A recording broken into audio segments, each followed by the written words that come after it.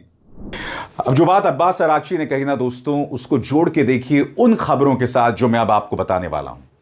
Axis की इस खबर के मुताबिक, ये खबर क्या कहती है, गौर फरमाइए.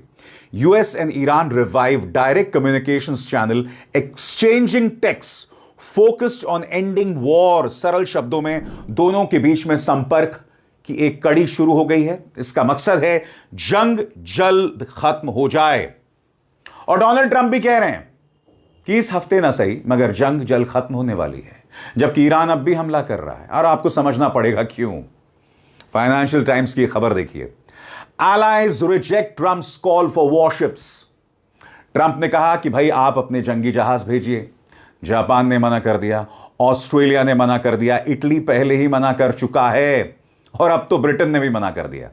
इत्तेफाकन ब्रिटेन के मना करने से पहले ईरान ने ब्रिटेन को चेतावनी दी थी कि अगर आपकी रॉयल नेवी ने अपने जंगी जहाज भेजे तो इसके परिणाम ठीक नहीं होंगे. और कल ही मैंने आपको बताया था कि ईरान की इस धमकी के बाद ये सब पीछे हट गए. और अब सुनिए डोनाल्ड ट्रंप क्या कह रहे हैं कि इस हफ्ते ना सही मगर ये जंग जल्द खत्म होने वाली है. सुना जाए. And we're going to have a much safer world when it's wrapped up. It'll be wrapped up soon. We're going to have a much safer world. I had an obligation to do this. I didn't want to, I call it an excursion. I didn't want to make this journey. And we had the highest stock market in history. We had low gas prices. Everything was good. And I know exactly. I know what, you're going to do it and people are going to raise the price of oil. And that's good. But I know that. But that's a very small thing compared to allowing them to have. You want to see a stock market go down? Start letting them hit you with nukes. दोस्तों इसी बयान में Donald Trump ये भी कहते हैं कि मेरे कार्यकाल में अमेरिकी स्टॉक बाजार, शेयर बाजार जो है वो बहुत शानदार रहा. जबकि इसी कार्यक्रम में मैंने आपको बताया था कि जब से जंग शुरू हुई है अमेरिकी शेयर बाजार को $2 ट्रिलियन, 2 लाख करोड़ डॉलर्स का नुकसान हुआ है. और इसी बयान में उन्होंने ये कहा कि भाई मेरे कार्यकाल में शेयर बाजार को बहुत फायदा हुआ. यानी कि ट्रंप एक बिजनेसमैन हैं और वो देख रहे हैं कि उनकी नीतियों की वजह से और ईरान की जवाबी कार्रवाई की वजह से अमेरिका को कितना नुकसान पहुंच रहा है. और इनकी बौखलाहट भी देखी जा सकती है दोस्तों. वो अपने इस बयान में जो मैं आपको सुनाना चाहता हूं, वो ब्रिटेन को गाली दे रहे हैं. वो कह रहे हैं कि ब्रिटेन को समझना चाहिए कि नेटो अमेरिका की वजह से, पुतिन नेटो से नहीं डरता है. पुतिन जो है वो अमेरिका से डरता है. फ्रांस और ब्रिटेन दोनों को उनकी जो शिकायत है वो सुनी जाए. I have spoken to him. He's been on a scale of 0 to 10.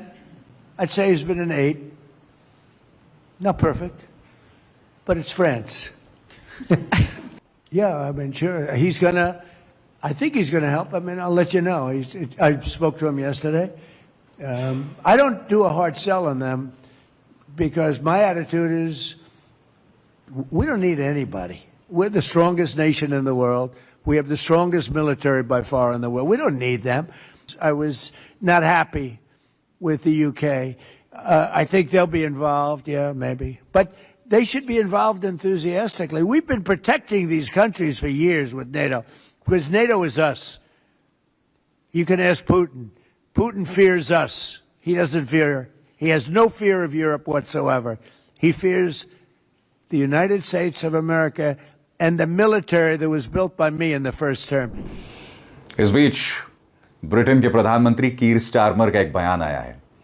उन्होंने कहा है कि मेरी लगातार आलोचना हो रही थी कि मैंने अपने जंगी जहाज नहीं भेजे, मगर मैंने जंगी जहाज नहीं भेजने का फैसला किया है राष्ट्र हित में. इत्तेफाकन कल ही मैंने आपको एक खबर दिखाई थी जिसमें ईरान ने सख्त लफ्जों में ब्रिटेन को चेतावनी दी थी कि अगर रॉयल नेवी ने एक भी जंगी जहाज भेजा तो इसके परिणाम ठीक नहीं होंगे। अब सुनिए उस चेतावनी के बाद कीर स्टारमर का यह बयान। Moments like this also tell you about leadership. Whether to commit British troops to military action is the most serious responsibility for any Prime Minister. I have been attacked by some for my decision not to join the offensive against Iran. But at every stage, I've stood by my principle that our decision should be based on a calm, level-headed assessment of the British national interest. और जैसे कि मैंने आपको बताया था दोस्तों, सिर्फ Britain ही नहीं, आपके स्क्रीन्स पर Australia says it will not send warships to Strait of Hormuz. Al Jazeera की खबर। इसके अलावा इटली की प्रधानमंत्री जॉर्जिया मेलोनी ने अपनी संसद में सेनेट को बता दिया कि इटली मिडिल ईस्ट में जंग का हिस्सा नहीं होगा। जापान ने भी स्पष्ट कर दिया था कि हम जंगी जहाज नहीं भेजेंगे। यानी कि डोनाल्ड ट्रंप हर गुजरते लम्हे के साथ अकेले पड़ते जा रहे थे और उनकी बौखलाहट यहां पर साफ तौर पर दिखाई दे रही है। अब आप मुझे बताइए दोस्तों, एक देश के सुप्रीम लीडर को आपने मार दिया, वहां के छोटे छोटे बच्चों के स्कूल पर आपने हमला किया, अब भी रोज इस्राइल लेबनान में दर्जनों लोगों को रोज मार रहा है, दर्जनों लोगों को। लेबनान में, ईरान में भी नहीं। और ईरान में भी मृतकों की तादाद करीब 1500 पहुंच गई है। इस्राइल में कितने लोग मारे गए इसका कोई आंकड़ा नहीं है, हमें सिर्फ इतना पता चलता है कि वहां लोग घायल हुए हैं।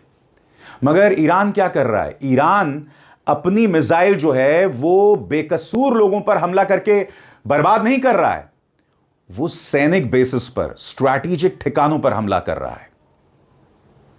क्योंकि उसका मकसद साफ है कि किसी तरह से अपंग कर दिया जाए, पूरी तरह से बिखर जाए, अमेरिका के जो बेसिस हैं वो पूरी तरह से तहस नहस हो जाएं। उसने 4 थार्ड मिसाइल इंटरसेप्टर जो होते हैं उसे खत्म किया है, या कम से कम उसे नुकसान पहुंचाया है। अभी इसी मंच पर मैंने आपको बताया था कि इस्राइल के मिसाइल इंटरसेप्टर्स खत्म हो रहे हैं, वो भी 15 दिन की जंग में। और दूसरी तरफ ईरान रुकने का नाम नहीं ले रहा है। और फिर अमेरिका क्या कहता है? अब हम जल्द जंग खत्म कर देंगे। अब आप मुझे बताइए, कार्यक्रम की शुरुआत में मैंने जो दावा किया कि यह जंग ईरान जीत रहा है, मैंने क्या गलत कहा?